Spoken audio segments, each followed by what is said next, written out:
एकदमै मन छुने खालको भिडियो हेर्नु त साथीहरू। यो भिडियोलाई अन्तिमसम्म हेर्नु होला अनि बुझ्ने प्रयास गर्नु होला। आमा भनेको आमा नै हुन्। त्यो सानो अबोध बालक, त्यो पनि गएर बेजुबान, उसलाई के थाहा उसको आमा अब यस दुनियाँमा रहेनन् भनेर।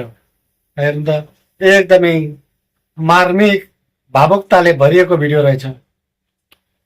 यो दुनियाँमा आइसकेपछि कुनै पनि जीव होस् या प्राणी होस्, त्यसलाई चाहिँ एक न एक दिन जानु नै पर्छ। यो संसारिक बन्धन छोड्नु नै पर्छ। तर यो अबोध बालक, यो बच्चा यसरी लिप्टिरहेको छ, आफ्नो आमाको आङमा लिप्टिरहेको छ, छोड्न मानेको छैन। एकदम भावपूर्ण बनायो मलाई।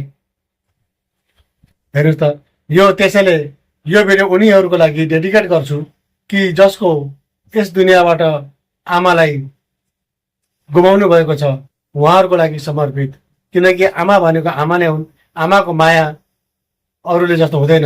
अब यो बच्चा टुरो भएको छ, तर यस बादनीलाई एकदम विधि विधानपूर्वक यो मनकारी व्यक्तिले यसरी अन्तिम संस्कार गरिदिएका छन्।